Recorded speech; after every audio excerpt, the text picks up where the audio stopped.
How's it going, guys? Today we're gonna talk about winter feeding some goats.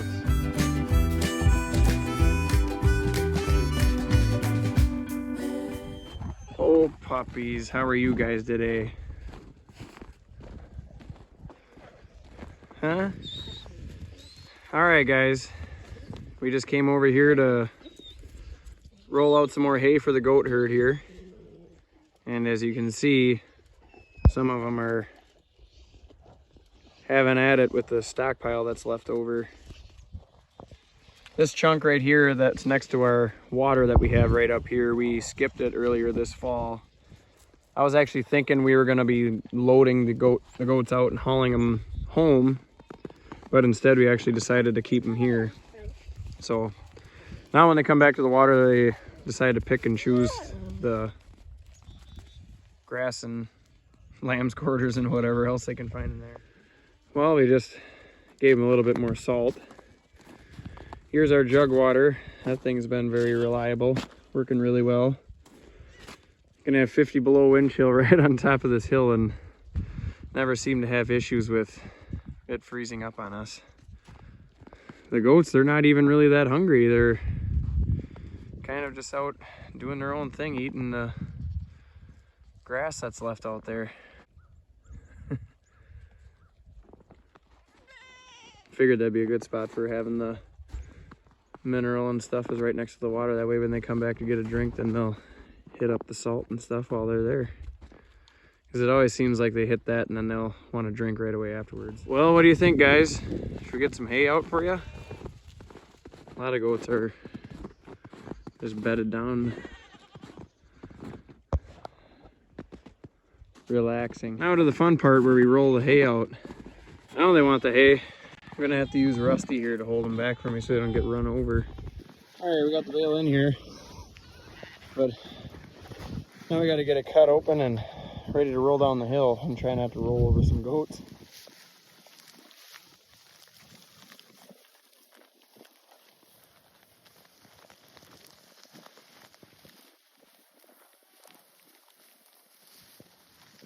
Yeah. Come on, guys, get out of here.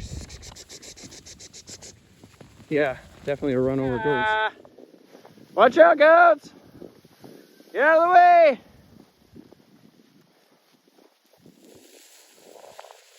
Oh dear.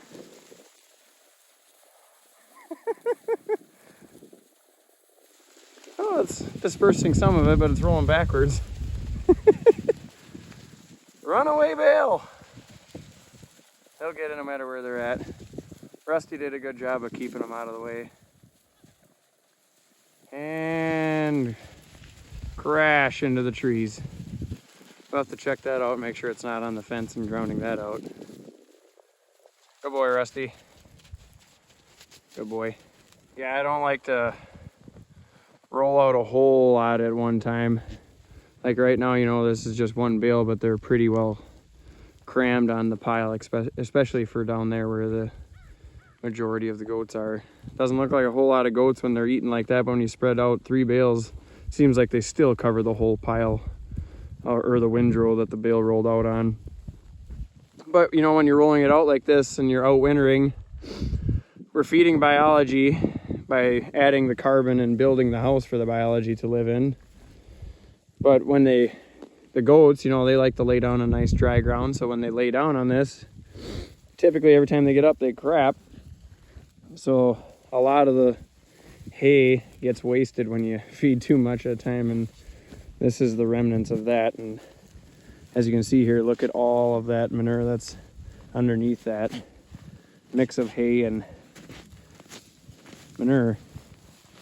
That's totally soiled hay, but it's gonna grow some amazing grass for years to come. So it's not waste, it's fertilizer. I totally accept that I am buying hay and putting it out here and wasting it, quote unquote. The results that you get out of doing this is pretty phenomenal. When you see grass that's literally over a foot taller than everything else around it, it's very, very worth it. But what we're doing here, you know, we're we're building the house for the biology to live in, and the more biology you have in a spot, the more grass you're going to grow, because the grass are farming the biology, and they need the biology to thrive. And when you have a really hot biological hot spot, then you're going to grow really, really good grass. So it's definitely worth it to do that. And don't have to haul the goat's manure away. They're healthier because they're not indoors and not getting pneumonia and all that kind of stuff. It just works out really nice. Saves a lot on labor too. Good way to determine if you're going to be rolling it out the right way too is by looking at the side of the bale before you start, obviously. But okay, the downhill is this way. I'm going to try to get this bale, looking at the bale here. I don't know if you can see the spiral. It goes like this, and then it gets bigger and bigger. So as it's turning like this, obviously if we rolled the bale like that, that's going to be the right correct way, because then the bale is going to be rolling and it's going to be unrolling as it got rolled up, if that makes sense. So if we turn the bale that way and give it a push, then it's going to unroll the right direction. Believe it or not, spinning a bale when it's on snow like that, it makes it pretty easy. I could probably even do it one-handed or one-shouldered. All done. Ready to push. Well, I thought I hit record on rolling that bale out, but apparently not.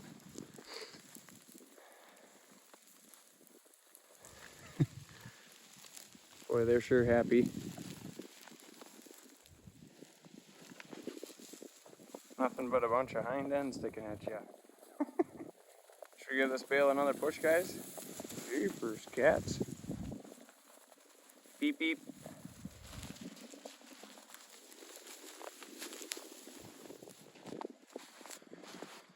Yeah, another thing about winter feeding here. This was an older strip when it was cold out. And when it's colder out, the manure and urine and everything, you know, it's more frozen. It doesn't stink as much. So therefore, more of the feed is palatable to them. So then they clean it up a whole lot better. And then when it got to be warmer out like it is now, in the low 30s already, then it becomes more rank, so to speak. They soil it a lot faster. So like right here, what we're walking on, this is one that we were feeding when it was 20 below zero and stuff like that. So the utilization here is very, very nice. That's another thing too. I was feeding roughly a bale and a half a day to these guys when the weather was really cold out. Now I'm down to 1 bale a day. So just that temperature change for these guys makes a huge difference too in the amount of feed that they need to take in to keep themselves warm. And then also right now too, you know, when it's warmer out, they're not afraid to go and strip more bark and do all that kind of fun stuff. So right now they actually have access to the woods here. Looks like they kind of pushed them wires down on themselves here, but you can see that they were going in here and working over a lot of these trees too, like all these honeysuckle bushes right here. They really worked them over good, and it looks like they even bedded in here quite a bit as well, staying out of wind and everything else. And then here's some sumac trees that they were hitting on. Another honeysuckle bush right behind there. Winter feed is out there. Allow them to go search for it and they might surprise you. Well, the bale made it through the fence. I'll just lift up some of these wires on this stake right here so they can go underneath and get it easier. They'll clean her up, not too worried about it. And then it's small enough too where it won't get ate out like a mushroom and end up crushing the goats. Well, I had some corn stalk bales hauled out here the other day and the goats absolutely massacred them. Well, this one I should say, it was in a heap right here, so I kind of just pushed it over like that. So I'm going to try to finish spreading it a little bit that direction and hook the other netting up to there and then run it right beside these bales here and hook up there. Yeah, that was just one of those deals. literally 2 days time, they had these things just absolutely destroyed. That's probably another reason why they wasted more hay over there than normally too, because they're spending a whole lot of time over here. And live and learn. Well, get more time. How about that? I was trying to get home and do other stuff that day and literally was running out of time, so I threw up one net right here in front of the bales. Goats are over there, anticipating, if this netting up is right here, netting is up right here, they'll just come over here and say, oh shoot, can't figure it out. But obviously you can see they just took the trail and how can I get in? And then eventually they went all the way around. Goats will figure it out one way or the other, that's for sure. Oh, speak of the devil, look at him come. Got Rusty watching him for me, so until I get this done. Got to get the netting up yet and get some more of this bedding that they threw all over the place and get it out so they can eat that and then preserve the rest of these bales. Can't believe it, I'm still able to shove these in without even using a drill. And there you have it. I got them all shoved in.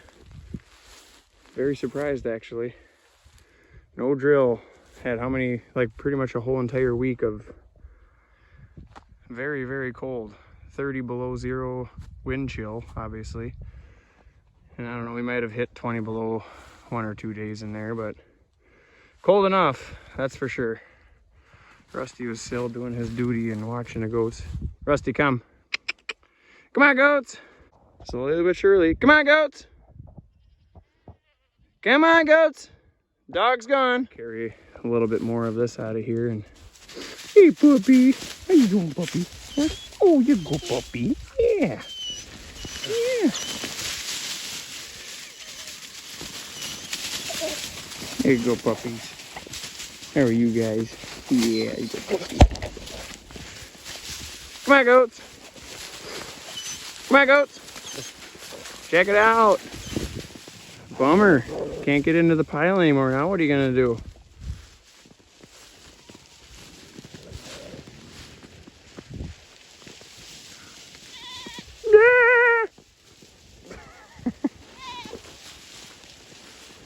There comes the little guy. Born Christmas Eve. Here he comes. Look at that little bugger. Really good shape. Made it through all that below zero weather and the little bugger is still here. Cannot believe it. How you doing there, little feller?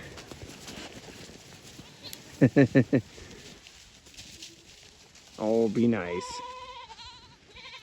Pretty cool. I was surprised, I know that. Man, it takes quite the goat to do that.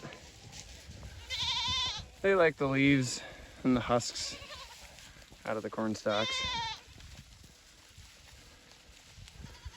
Honestly, I think the hay that they're getting over there is too good and they need a little bit more roughage with it. But these guys do not get any grain. They're a strictly forage, browse type of goat.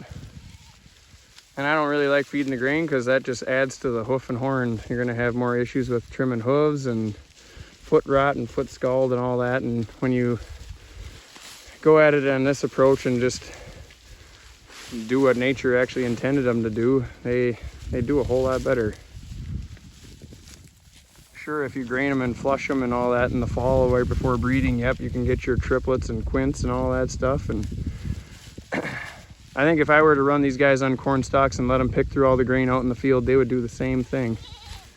They would be basically getting a flush like that too if a guy would run them on corn stalk ground and stuff like that. She got a nice leaf or husk. And they'll probably lay on it and all that fun stuff too. I was gonna save this for when it got to be really, really cold again, but looking at the forecast, it actually looks pretty good. So I was actually able to get these bales hauled a little bit further over to the east and then see the wood line diminishes as it goes that way and it gets thicker and thicker and thicker as you go this way. So the further we could have kept it over here and put these bales down closer to the woods, they would have had a lot better windbreak that way. If they want to eat corn stalks, though, that's a whole lot cheaper feed than feeding them the other stuff, that's for sure. But for us on our operation, come on, puppy, really? Puppy got caught in my twine and was holding on to it on me, weren't you? But yeah, for us on our operation, we like to outwinter and keep the animals out on the land as much as possible.